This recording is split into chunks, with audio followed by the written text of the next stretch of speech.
Bonjour et bienvenue dans cette table ronde de la Q-Unit, la communauté dédiée à améliorer l'impact de la qualité dans les organisations. Notre thème un peu provocateur de faire de la qualité sans test montrait la volonté de casser ce stéréotype et presque mythe d'une réalité rimant uniquement avec les tests. Le partage des différentes perspectives et expériences nous ont permis d'identifier des points actionnables, certaines équipes ne faisant d'ailleurs pas de tests. Une bonne écoute, retrouvez l'ensemble des contenus sur le site de qunit.com, souscrivez pour ne pas manquer les prochains épisodes.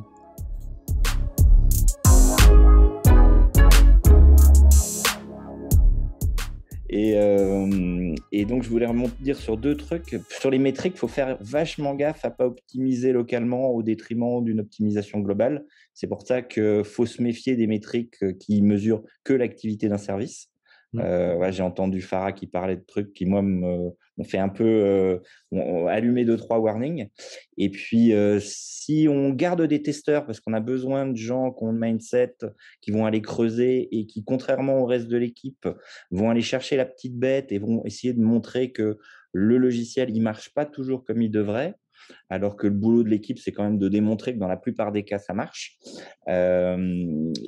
Qu'est-ce que devient le QA ? Alors, on n'assure plus la qualité, on assiste. Donc, on va pouvoir effectivement acculturer les équipes en les faisant regarder à des endroits où ils ne regardaient pas habituellement, l'amélioration continue, la collaboration, le shift left, le shift right, il faut faire les deux. Par contre, il faut faire vachement gaffe parce que là, on commence à marcher sur les doigts de pied des managers et il y a des pièges. Parce que normalement, cette responsabilité-là, tu parlais, Olivier, de coacher les développeurs pour qu'ils développent mieux. Ça, c'est une responsabilité d'un engineering manager. Voilà. Faut aussi faire attention que le QA, quand il se lance dans cette démarche-là, il marche sur des œufs, quoi. Est-ce que le manager a vraiment encore sa place dans certains contextes très DevOps? Je ne vais pas parler agile, je vais quand même parler DevOps. On peut se poser la question. Et pour revenir à la définition, moi j'aime beaucoup ce que proposent Lisa et Janet dans un de leurs livres, le QA pour Question Asker. Je crois qu'ils l'ont emprunté à Astrid de Winkler. Il faudrait que je confirme, je ne suis pas sûr. Mais en tout cas, ce terme-là, Question Asker, me plaît beaucoup parce que du coup, n'importe qui peut être un Question Asker et aller justement utiliser le questionnement pour aller emmerder les gens, quoi. Pour la petite histoire, c'est mon titre sur le Slack de la boîte. C'est très bien. Benjamin, tu viens de soulever un point que je trouve intéressant, c'est évidemment celui du manager. Parce que si on regarde bien, bien souvent, comme ça, le manager, c'est celui qui, jusqu'à présent en tout cas, a un rôle de super-héros, qui connaît tout et tout ça. Il s'intéresse beaucoup aux produits et c'est à lui qu'on s'adresse et compagnie. Sauf qu'en fait, quand on s'intéresse un petit peu plus à ces notions d'agilité dans l'entreprise, on voit que pour le coup, le rôle du manager, c'est s'il te plaît, laisse tomber le produit. Tu ne connais rien au produit. Tu n'es pas dans les équipes. Même si tu poses des questions, tu ne sais pas ce qu'il faut faire et tout ça. Intéresse-toi plutôt à leur environnement. Apprends-leur et essaie de les développer en termes de compétences, en termes d'approche ou autre. Et quoi qu'il en soit, à mon sens, même vis-à-vis de ce rôle du testeur dans une équipe Scrum, qui par rapport à Scrum n'existe pas normalement, c'est aussi un petit peu normalement le rôle du Scrum Master qui a pour objectif la transparence. Donc en fait le test, parce que sans test, il n'y a pas de transparence. Et du coup, qu'est-ce qui se passe? C'est qu'en fait, lui-même, le Scrum Master, quand il apprend Scrum, c'est les cérémonies, et puis dans le meilleur des cas, le whip et des choses comme ça, des petites tueries en question. Mais au final, il ne fait pas de game by, il ne va pas voir le code, comment ça se passe. Les tests unitaires, oui, ils sont faits. Faites du TDD, les gars. Mais en fait, du coup, qu'est-ce qui se passe? C'est qu'il y a ce rôle qui manque, que le testeur vient un petit peu, enfin, le testeur, dans cette idée en question, il vient un petit peu faire le lien avec là où il y a des manques, en fait. Que ce soit la qualité au niveau processus du terme, que ce soit l'espèce de personne qui fait le lien transverse dans toutes les équipes, peu importe le nom quelque part, mais si on regarde bien, c'est souvent un rôle qui est manquant. Il vient coacher, ce que j'ai pu entendre par ailleurs comme ça là sur ben oui les gars, regardez un petit peu ça. Si vous voulez tester ça, si vous voulez améliorer votre qualité, ben regardez dans cette direction-là. Éventuellement, ben, je m'assieds à côté de vous pour essayer de comprendre ce que vous avez voulu faire en termes de test unitaire, même si je ne sais pas forcément en faire, mais il vient un petit peu bousculer ceci. Question Asker, c'est pas mal, j'aime bien. J'aime bien, mais je ne sais pas vous. En tout cas, je pensais que c'était quelque chose qui était facile et donné à tous, mais j'ai l'impression que tout le monde ne pose pas les questions, ou du moins ne pose pas les bonnes questions. Franchement, le pourquoi, je l'entends pas dans toutes les bouches. Et c'est marrant, Antoine, tu as mis ma phrase là. Mhm. Ça revient effectivement, je veux rebondir aussi à ce shift left, shift right. Je suis pas contre, mais il y a un moment, il y a quelque chose qui me titille un petit peu, c'est que quand on en parle, on redescend encore toujours ce jugement au niveau de l'IT, au niveau du projet, etc. Et il y a eu un moment où c'était alors pas un ras-le-bol, mais c'est bon, on arrête de faire du shift right, on arrête de faire du shift left, on va faire du shift up, s'il vous plaît. On oublie les tests, on oublie tout ça, on va aller voir qu'est-ce qui se passe là-haut, on va aller comprendre, on va leur faire comprendre, ils vont nous expliquer et après, donc le shift up and spread, pourquoi le spread? C'est une fois que, d'accord, tu es parti convaincre et mettre en place cette culture de qualité de manière systémique et holistique. Là, tu vas redescendre, faire du spread, essayer de redescendre et pointer là où c'est le plus efficace. Quand on disait tout à l'heure, là, les prises de sang, faire une centaine de prises de sang par jour, ça ne sert à rien, ça te coûte cher. Et ben, pour moi, les tests, c'est exactement la même chose. Il y a un moment, il faut savoir où est-ce que tu as envie de concentrer tes efforts, où est-ce que ça vaut le coup. Et vous avez dit quelque chose de vrai. La maintenabilité, c'est un des critères de ISO 2510, il me semble. Et c'est quelque chose qui, avant, n'était pas très important parce qu'on était dans une démarche de productivité. Aujourd'hui, on est plutôt dans la qualité, voire de l'innovation, comme dit Farah, mais il y a des entreprises qui ne sont pas encore dans l'innovation. Ils essaient de stabiliser leur qualité déjà. Mais c'est pour ça qu'il y a l'importance aujourd'hui et c'est pour ça que ça va être difficile d'arriver à cette culture si on reste de bas niveau. Alors, excusez le terme de bas niveau, c'est-à-dire au niveau test, projet. Voilà, informatique, projet. La qualité, c'est une responsabilité de tous, mais projet. Non, quand on dit tous, c'est tous. Et ça commence par l'entreprise. Et une autre chose qui permet de sensibiliser les hauts, si vous voulez, il y a le turnover dans l'informatique, vous le savez, il est énorme. Quand on travaille tous sur un projet, la moyenne elle est de 1 an et demi et je crois que tous les ans, ça baisse. Hein.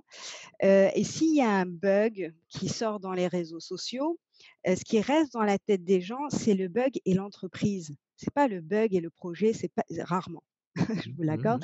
C'est le bug et le nom de l'entreprise et donc derrière, les dirigeants.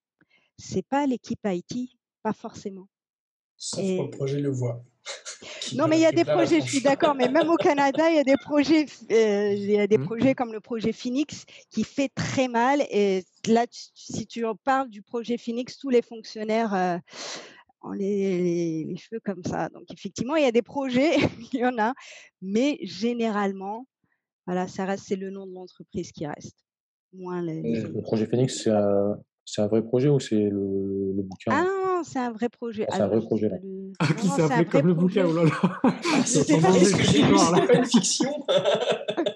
Non, c'est un vrai projet. C'était sur les payes des fonctionnaires, en fait. Et ça, vous pouvez regarder sur Internet. Hein. On a fait la même en France avec Louvois, finalement. Voilà. Ouais.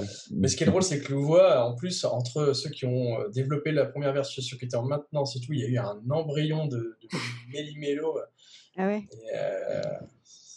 Et je pense que pour le coup, Louvois, la vraie faute, le vrai tort, je pense à Arnaud l'a dit tout à l'heure, c'était justement la définition du besoin. Je pense qu'il n'a jamais été compris, le besoin de Louvois. Et les gens ne se sont jamais intéressés à qu'est-ce que c'est qu'une carrière militaire, du coup, et comment ça fonctionne. Tout le monde ne se pose pas des questions. En fait. Il y a un truc tu parlais des dirigeants, des décideurs. c'est l'idée derrière ton Shift Up.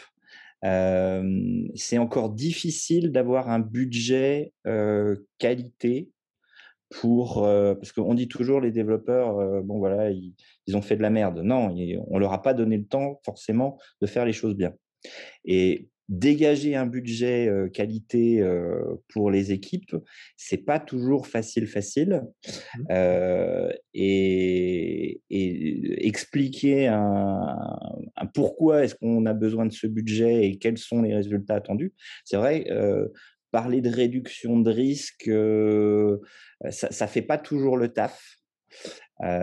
Et c'est vrai que moi, il y a un truc que je me demande de temps en temps, c'est comment, techniquement, hein, tactiquement, comment tu vas négocier un budget pour la qualité dans un monde où on veut aller toujours plus vite et où, faut bien le dire, la plupart du temps, les choses sont pas trop mal faites. Alors bien sûr, il y a les bugs qui font les gros titres de temps en temps, mais c'est pas non plus à la une des journaux tous les jours, quoi. Une des solutions Alors, potentielles, c'est avec le built-in quality. En d'autres termes, tu ne viens pas dissocier, tu ne viens pas créer un budget qualité. Tout comme tout à l'heure, il y avait Olivier qui disait, ben voilà, j'ai enlevé les testeurs parce que tout le monde teste. C'est un petit peu pareil. Si c'est tu ne fais pas ça. de built-in quality, ben pour le coup, il y a un budget énorme qui est présent, ça devient un centre de coût. On se dit, Ça, ou oui, mais alors pour le sinon, coup, tiens, quel est le coût de la non-qualité? Alors, va-t'en mesurer ça. Après, tu fais peur et donc, du coup, ça vient justifier la paye de gens qui font du test de la qualité. Mais est-ce que c'est vraiment la bonne approche? Là, si on bah, regarde bien, il y a plein d'approches liées au développement, à la conception, même à l'idéation, où on met autour de la table comme ça ben, des gens qui connaissent un petit peu plus le produit en production pour dire il faudrait rajouter ça, il faudrait faire ça, ne serait-ce que la documentation, ou encore, tiens, ben, là, on se focus sur l'aspect fonctionnel, mais sur l'aspect performance, est-ce qu'on se donne les moyens? Donc oui, Est-ce c'est pas un bon discours que de dire budget qualité, à mon sens. Hein. mais non, est-ce Ah que non, mais mais justement, c'est je parlais pas d'un budget pour un service qualité, hein. Je parlais du budget qualité de l'équipe ouais, projet. est-ce que C'est c'est pas quoi le plutôt temps qu'on alloue à ton faire de la investissement en qualité? fait? C'est Est-ce que ça. c'est pas En le fait, moi, budget qui te permet d'investir sur ce pourquoi le produit a lieu d'être versus la valeur que tu espères en tirer? Ça peut être une valeur financière, ça peut être aussi une valeur d'image. Les valeurs peuvent se traduire de différentes manières. Euh, et donc, du coup, c'est comment tu évalues un investissement financier, quel qu'il soit, par rapport à une valeur que tu récupères et comment tu la mesures. Et pour moi, pour travailler sur ce que dit Christophe, sur comment on optimise finalement la production de valeur, bah, c'est en arrivant à investir moins pour produire à valeur équivalente, voire à produire plus de valeur, quoi. Ouais, mais tu l'as dit, investir moins, et le sujet revient toujours. Alors, il y a des fois où tu peux effectivement, en t'intéressant à la qualité, arriver à diminuer les charges. Je prends un exemple qui, moi, m'a permis d'avoir un petit succès, c'est de mettre en place des tests de contrat à la place de tests d'intégration. Alors, à la place, ça fait pas tout à fait le même taf, mais c'est quand même sympa d'avoir ça. Et du coup, les développeurs ont passé vachement moins de temps à écrire des tests unitaires côté back. Ils ont passé le même temps à écrire les mocks côté front. Et on s'est doté d'un outil, si tu veux, que si on l'avait fait autrement, ça nous aurait pris du temps. Alors que là, finalement, ça nous a économisé du temps. Parce que les bacs avaient plus de tests à écrire et les fronts, de toute façon, avaient les tests gratuitement parce qu'ils utilisaient des mocks. Mais Mais là, tu es c'est sur la vachement solution. Tu es sur la solution, t'es sur une ouais, solution possible qui marche dans ton contexte, sur ce bien sûr. périmètre-là, pour optimiser ton Ouais. centre, ton coût dans cet investissement, tu as ton coût. Mais je te donne qu'un exemple d'un truc que j'ai vu moi marcher. Mais souvent, effectivement, on me demande de faire plus avec moins. Et ça, c'est compliqué, quoi. Et du Bah, coup, c'est là où Arnaud, il faut. Ouais, vas-y, est-ce que Farah. tu aurais essayé de faire que les autres équipes soient tes meilleurs sponsors? Moi, j'aime bien cette approche-là de me dire, en fait, si on fait quelque chose sur une équipe et qu'on montre un petit peu notre vision et que cette équipe-là, elle adhère, ce qui se passe, c'est qu'en fait, à la fin, il va y avoir un dernier de la classe et il va dire, moi aussi, je veux exactement la même chose. Et on va lui dire, bah, désolé, on n'a pas assez de monde, par exemple.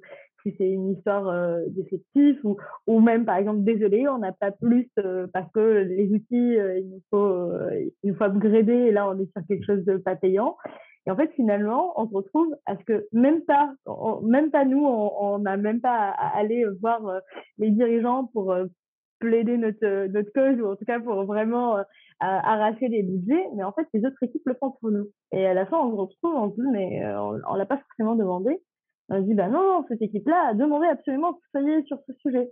Bah, très bien. Et moi, j'ai eu ça vraiment à 2-3 reprises chez mon GoPay où on se disait, bah, en fait, on a fait ça chez une équipe et l'autre équipe 20 minutes en boudant. Pourquoi moi, vous n'avez pas fait ça chez moi? Bah, en fait, on n'a pas les personnes ou on n'a pas les outils. Et c'est arrivé après directement, les C-level sont venus me voir pour me dire, mais en fait, cette équipe-là, il faut absolument que tu recrutes, par exemple, quelqu'un pour eux. Et ça se passe plutôt bien. Voilà, je ne sais pas si tu as déjà essayé ce genre de choses, mais moi, je trouve que ça... Non, mais ça va pas s'appliquer à mon contexte parce que, comme je le disais, on n'a pas de testeurs, on n'a pas de QA. Et donc, quand je parle de budget, c'est de budget pour l'équipe de développement, d'entreprendre des activités qui ont une visée d'amélioration de la qualité, si tu veux, que tu mets finalement en porte-à-faux le développement de nouvelles fonctionnalités parce que tu aurais pu utiliser ce temps-là pour faire... Merci pour votre écoute. J'espère que ce partage d'expérience vous aura été utile et sera actionnable dans votre contexte. Vous pouvez retrouver le résumé de ce podcast sur le site QAunit.com et d'autres contenus disponibles. Abonnez-vous afin de ne pas louper le prochain épisode. À la prochaine!